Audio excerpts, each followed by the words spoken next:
যুক্তি বেগম জিয়া আত্মপক্ষ সমর্থন করে যে বক্তব্য সেটি কিন্তু আজকে মিথ্যা প্রমাণিত হয়েছে। আদালত রায় উল্লেখ করেছেন যে আসলে বিদেশ থেকে যে অর্থটি এসেছিল সেই অর্থটি প্রধানমন্ত্রী এতিম তহবিলে জমা হয়েছিল এবং পরবর্তীতে সেটি ব্যক্তিগত বিভিন্ন অ্যাকাউন্টে ট্রান্সফার করা হয়। শুভ দর্শক, আপনাদের আশিকিন প্রিন্স আমাদেরকে জানাচ্ছিলেন যে আসলে 2,10,71,000 টাকা অর্থ জরিমানার পাশাপাশি খালেদা জিয়াকে 5 বছরের জেল দেওয়া হয়েছে। এছাড়া অন্যান্য যে আসামি রয়েছে জিয়া অরফানেজ ট্রাস্ট মামলার, তাদেরকে দেওয়া হচ্ছে 10 বছর করে কারাদণ্ড। আশিকিন প্রিন্স যারা এই মুহূর্তে আমাদের সঙ্গে যুক্ত হয়েছেন তাদের জানার জন্য মূলত এই তথ্যটি আমি সরবরাহ করছি। প্রিন্সের কাছে আমার আরেকটি প্রশ্ন রয়েছে যে প্রিন্স, এর পরে আসলে আইনি কার্যক্রমগুলো কি হতে পারে? আজকেই তিনি উচ্চ আদালতে আপিল ফাইল করবেন কিনা সে বিষয়ে কিন্তু আইনজীবীরা এখনো আমাদের কিছু জানা নেই। হয়তো বা এই বিষয়ে বেগম জিয়ার সঙ্গে তারা কথা বলছেন এবং এখন একটি নিয়ম রয়েছে যে সার্টিফাইড কপি পাওয়ার 1 মাসের মধ্যে উচ্চ আদালতে আপিল করার একটি নিয়ম রয়েছে, বিধান রয়েছে। সেই হিসেবে হয়তো বা বেগম জিয়া উচ্চ আদালতে আপিল করবেন, তিনি আপিল দায়ের করে হয়তো বা তিনি জামিন চাবেন। তবে আজকে কিন্তু বেগম জিয়াকে জেলে যেতে হচ্ছে এবং আজকে হয়তো বা আর কিছুক্ষণের মধ্যে উচ্চ আদালতের কার্যক্রম শেষ হয়ে যাবে। সেক্ষেত্রে আপিল দায়ের করা কতটা সম্ভব হবে সেটি কিন্তু একটি প্রশ্ন সাপেক্ষ বিষয় এবং এরপরে যদি সার্টিফাইড কপি পাওয়ার পরে 1 মাসের মধ্যে তিনি আপিল করবেন, আপিলের পরে আপিলের হিয়ারিং হবে, এরপরে আদালত উচ্চ হাইকোর্ট বিভাগে একটি রায় দিবেন। সেই রায়ে কোনো পক্ষ যদি সংক্ষুব্ধ হয় তাহলে কিন্তু সেই পক্ষকে আপিল বিভাগে দেওয়ার একটি সুযোগ রয়েছে। সেটি কিন্তু অনেক দূরের বিষয়। আসলে উচ্চ আদালতে অর্থাৎ হাইকোর্ট বিভাগে কিভাবে নিষ্পত্তি হবে তার উপরে নির্ভর করবে আপিল বিভাগে কোনো পক্ষ যাবে কিনা। তবে এখন এটি খুবই গুরুত্বপূর্ণ বিষয় যে এই বছর নির্বাচনের বছর বেগম জিয়া এই আসন্ন সাধারণ নির্বাচনে অংশ নিতে পারবেন কিনা সে বিষয়ে আমরা যারা এর আগে যখন বিভিন্ন আইনজীবীদের সঙ্গে কথা বলেছি, এক আইনজীবী কিন্তু ভিন্ন মতামত দিয়েছেন।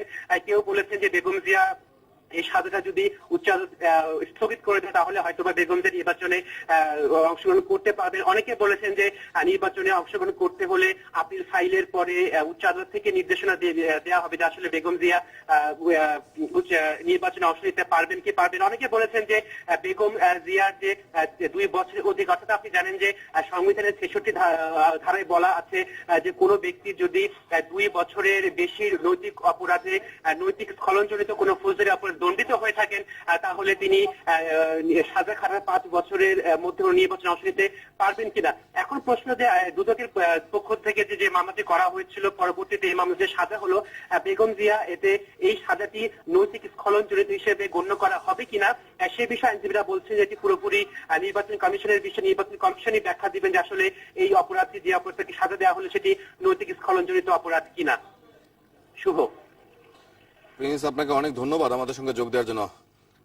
আপনি আমাদের সাথেই থাকুন। আমি দর্শকদেরকে একটু জানাতে চাই পুরো মামলাটি বিষয়ে। মামলাটি আসলে জিয়া অরফানেজ ট্রাস্ট মামলায় খালেদা জিয়ার বিরুদ্ধে মামলাটি আসলে 2008 সালে দুদক মামলাটি করেছিল এবং তারপরে 2014 সালে বিষয়টিতে অভিযোগ গঠন করা হয় এবং এরপরে সেই মামলার আসামি করা হয়েছিল মোট 6 জনকে, যার মধ্যে খালেদা জিয়া ছিলেন প্রধান আসামি এবং বাকি 5 জন, তারেক রহমান সহ বাকি 5 জন, যাদের মধ্যে রয়েছেন সাবেক এমপি কাজী সলিমুল হক, সাবেক প্রধানমন্ত্রীর মুখ্য সচিব কামাল উদ্দিন সিদ্দিকী, ব্যবসায়ী শরীফুদ্দিন আহমেদ এবং মমিনুর রহমান। এদের প্রত্যেকেরই কিন্তু 10 বছর করে কারাদণ্ড ঘোষণা করেছেন আদালত।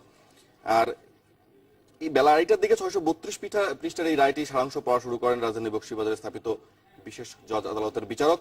এর আগে 2:45 আদালতে পৌঁছান এই মামলার প্রধান আসামি খালেদা জিয়া।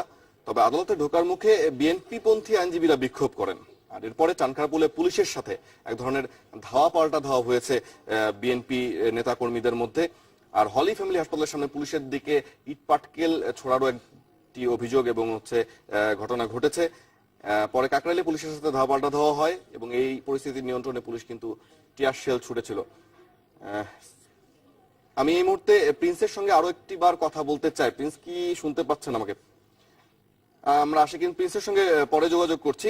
তো মাসুদুর রহমানের সঙ্গে যোগাযোগ করতে চাই। মাসুদ, এই মুহূর্তে আদালতের বাইরে, আদালত প্রাঙ্গণের বাইরে আসলে চিত্রটি কেমন? সেখানে আদালতের আইনজীবীদের এক ধরনের বিক্ষোভ চলছিল, বিক্ষোভ করছিলেন তারা, এখনো কি সেটি অব্যাহত রয়েছে? আসলে যে বিক্ষোভটি চলছিল সেটি এখন আপাতত নেই। আমরা কিছুক্ষণ আগে দেখছিলাম যে আসলে যে তারা বিক্ষোভ করছিলেন সাজা হওয়ার পর, চেয়ারপারসন খালেদা জিয়ার সাজা হওয়ার পর কিন্তু একটি বিক্ষোভ তারা আমরা দেখছিলাম, এখন সেটি নেই। আর একটি বিষয় বলি যে আসলে এটিমের অর্থ আত্মসাৎ করেছেন কিনা এমন অভিযোগ থেকে যে যুক্তি দিয়েছিলেন বিএনপি চেয়ারপারসনের আইনজীবীরা বলেছিলেন যে তিনি টাকাটি খরচ করেননি, এটি কিন্তু কোনো যুক্তিতে আটকাতে পারলেন না। আদালত বলেছেন যে যে এটিএমের টাকার জন্য টাকাটি এসেছিল সেই টাকার আত্মসাৎ হয়েছে এবং সেটির সাথে বিএনপি চেয়ারপারসন মাসুদ, আপনি আমাদের সঙ্গেই থাকুন। আমরা একটু বিএনপি নয়াপল্টনের কেন্দ্রীয় কার্যালয় থেকে ঘুরে আসতে চাই। সেখানে আসলে সংবাদ সম্মেলনে কথা বলছেন রুহুল কবির রিজভী, সিনিয়র যুগ্ম মহাসচিব বিএনপি। তার আমরা সেখানে সরাসরি চলে যেতে চাই। আমরা চরিতার্থ হতে দেখলাম। আমরা এই প্রতিশোধ প্রতিহিংসার ভয়ঙ্কর স্বরূপটি দেখতে পেলাম এই বিচারের রায়ের মধ্যে দিয়ে।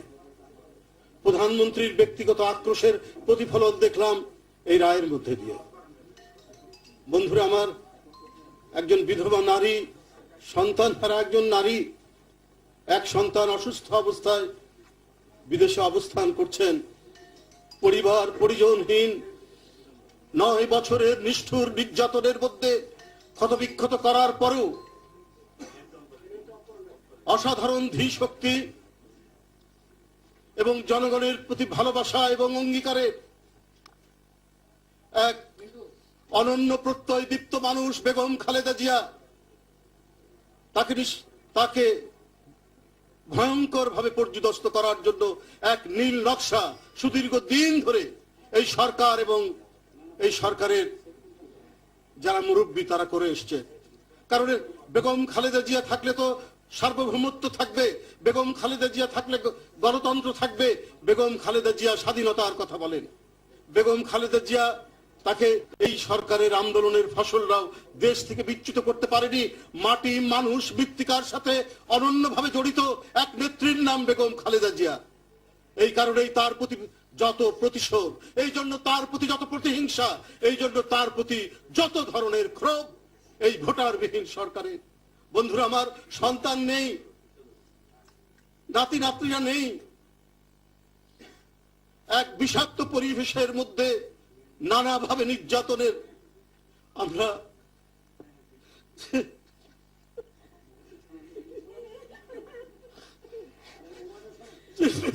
আমরা দেখলাম। পৃথিবীর কোথাও আমরা এটা দেখিনি। পৃথিবীর কোন দেশেও একজন স্বামী হারা, সন্তান হারা, আরেক সন্তানের মাতৃত্বের স্নেহ বঞ্চিত, পুত্রের শ্রদ্ধা বঞ্চিত হয়ে শুধুমাত্র জনগণ, দল এবং মানুষের জন্য যিনি কাজ করেছেন, কথা বলেছেন, এটি যেন এক দীর্ঘ প্রতিহিংসা, একটা বিষ মনের মধ্যে পুষে রেখেছিলেন, তারই বহিঃপ্রকাশ ঘটানোর চেষ্টা করলেন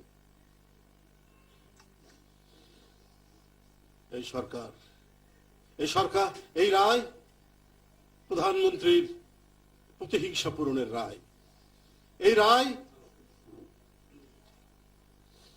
এই সরকার একক কর্তৃত্ববাদী শাসন করবে, গণতন্ত্রকে ধুয়ে মুছে সাফসুতরো করে দিয়ে কোনো চিহ্ন না রেখে একদলীয় শাসন দীর্ঘায়িত করার জন্যই, প্রতিপক্ষকে নিশ্চিহ্ন করার জন্যই এই রায়। এই রায় বাংলাদেশের মানুষ ঘৃণাভাবে প্রত্যাখ্যান করে। এই রায় গণবিরোধী রায়, জনগণের আশা আকাঙ্ক্ষার বিরুদ্ধে রায়। এই রায় দেওয়া হয়েছে শুধুমাত্র একজন ব্যক্তিকে খুশি করার জন্য। ন্যায় বিচার এখানে প্রতিষ্ঠিত হয়নি, ন্যায় বিচারের ধারায় এই রায় হয়নি। শুধুমাত্র চাকরি রক্ষার্থে এই রায় দেওয়া হয়েছে, কারণ যাকে খুশি করলে চাকরি রক্ষা করা যাবে সেই রায় দেওয়া হয়েছে। আমি আবারও এই রায়ের প্রতি ধিক্কার জানাচ্ছি, ঘৃণা জানাচ্ছি, নিন্দা জানাচ্ছি, প্রতিবাদ জানাচ্ছি।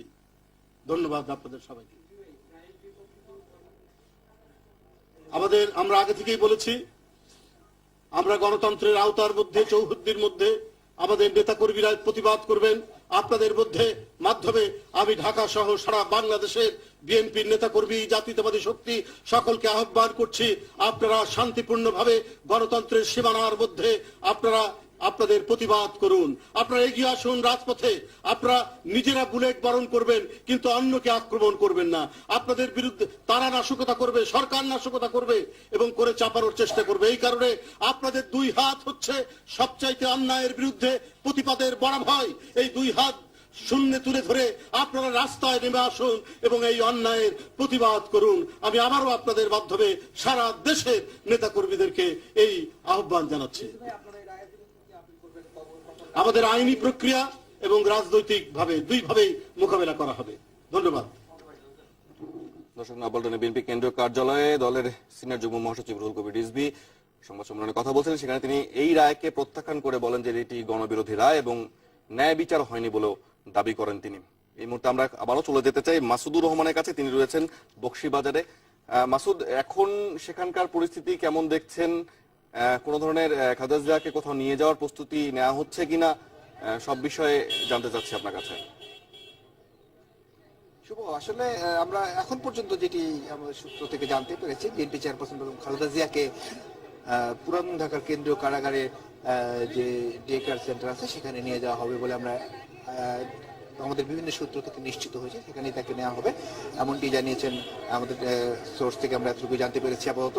আর এখন কিন্তু যে ভেতরে বিএনপি চেয়ারপারসনের আইনজীবীরা আছেন তারা কিন্তু এখনো বেরোননি, তারা এখনো ভেতরেই আছেন। আগে সম্ভবত বিএনপি চেয়ারপারসন বেগম খালেদা জিয়াকে বের করা হবে, তারপরে হয়তো আমরা আনুষ্ঠানিকভাবে তাদের একটি বিবৃতি পেতে পারি। আর তারপরে যেটি হলো যে দুদকের আইনজীবী যিনি প্রধান কৌশলী মোশাররফ হোসেন কাজল, তার পক্ষ থেকেও আমরা আনুষ্ঠানিকভাবে বিবৃতি এখনো পাইনি। এখন আমাদের আসলে কিছুক্ষণ এই জন্য অপেক্ষা করতে হবে। তবে আগের মতোই কিন্তু এই রাস্তাটি ঘিরে রাখা হয়েছে, একদম পুরো রাস্তাটি ব্যারিকেড দিয়ে রাখা হয়েছে যেন ভেতরে কেউ প্রবেশ করতে না পারে, ভেতর থেকে কেউ বেরিয়ে যেতে না পারে। যে সব রকম চলাচল কিন্তু বন্ধ করে দেওয়া হয়েছে এই আদালত প্রাঙ্গণের সামনের রাস্তাটি। আপনি দেখতেই পাচ্ছেন, অথবা আমরা যেমনটি দেখাচ্ছিলাম আপনাকে ভিডিও চিত্রের মাধ্যমে, যে গণমাধ্যম কর্মীরা অপেক্ষা করছে। ভেতরে আমাদের কোনো ক্যামেরা আজকে প্রবেশ করতে পারিনি, সে কারণে আমরা এখানে ক্যামেরা নিয়েও প্রবেশ করতে পারিনি।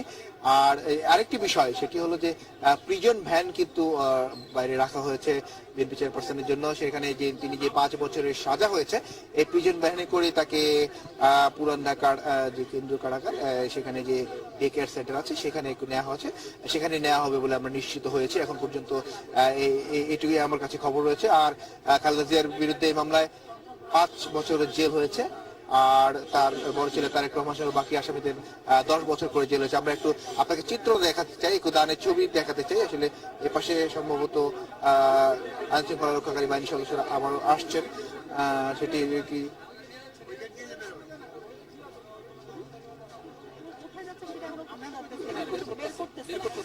আসলে বিএনপি চেয়ারপারসনকে বের করা হচ্ছে। আমরা এটা জানতে পারলাম মাত্রই যে বিএনপি চেয়ারপারসন খালেদা জিয়াকে আদালত প্রাঙ্গণ থেকে বের করা হচ্ছে। আমরা দেখানোর চেষ্টা করছি, আসলে দেখাতে পারবো কিনা আসলে সে পর্যন্ত আমরা আমাদের ক্যামেরা পৌঁছাতে পারিনি। সেখানে ক্যামেরা নিয়ে মূলত নিষিদ্ধ করা হয়েছে।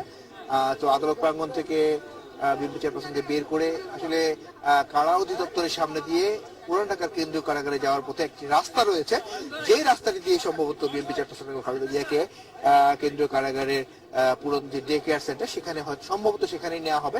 আমরা চেষ্টা করছি আসলে দেখানোর জন্য যে বিএনপি চেয়ারপারসন খালেদা জিয়াকে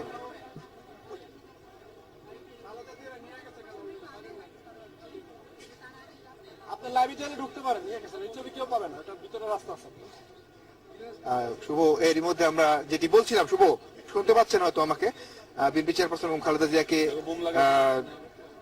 যে কেন্দ্রীয় কারাগারের ডে কেয়ার সেন্টার সেখানে নিয়ে যাওয়া হয়েছে, ডে কেয়ার সেন্টার। এবং সেই কারা অধিদপ্তরের সামনে যে একটি রাস্তা রয়েছে, সেই রাস্তার মধ্যে ভিতর দিয়ে তাকে সেই কারা অধিদপ্তরে ডে কেয়ার নেওয়া হয়েছে। এটি বেশ কয়েকদিন যাবতীয় এটি সংস্কার করা হচ্ছিল। সেই সংস্কারের পর আজকে সেখানে তাকে তোলা হলো এবং যে 5 বছরের জেল জীবন তার আজকে শুরু হলো। এখন দেখার বিষয় আসলে বিএনপি চেয়ারপারসন বেগম খালেদা জিয়ার রায়ের কপি পাওয়ার পর এটি নিয়ে তিনি উচ্চ আদালতে যান কিনা, এটি আসলে তার আইনজীবীরা হয়তো বের হলে আমরা আপনাকে আনুষ্ঠানিকভাবে জানাতে পারবো যে তারা আদালতে কখন উচ্চ আদালতে যাবেন কিনা, এটি আমরা আনুষ্ঠানিকভাবে তখন জানাতে পারবো। আর বিএনপি চেয়ারপারসন বেগম খালেদা জিয়াকে আপাতত ঢাকা কেন্দ্রীয় কারাগারের যে শিশুদের জন্য ডে কেয়ার ছিল তার পাশে ডিআইজি প্রিজনের যে জায়গাটি সে পাশে একটি ডে কেয়ার রয়েছে, সেখানে আপাতত তাকে রাখা হয়েছে। এর মধ্যে কারাগার আদালত থেকে বের করে ভেতরের রাস্তা দিয়ে তাকে নিয়ে যাওয়া হয়েছে। সেই ছবিটি আমরা কেউই ধারণ করতে পারিনি, সেখানে আমাদের ক্যামেরা প্রবেশ নিষেধ ছিল। আর এখন তাহলে বলাই যায় যে বিএনপি চেয়ারপারসন বেগম খালেদা জিয়ার যে এতিমের অর্থ আত্মসাৎ মামলা, সেটি প্রমাণিত হয়ে তাকে 5 বছরের জেল দিলেন আদালত, এবং তার 2 কোটি যে টাকা, 2 কোটি 10 লাখ টাকার যে আত্মসাতের অভিযোগ, সেই সমপরিমাণ অর্থ কিন্তু তাকে জরিমানা করেছেন আদালত।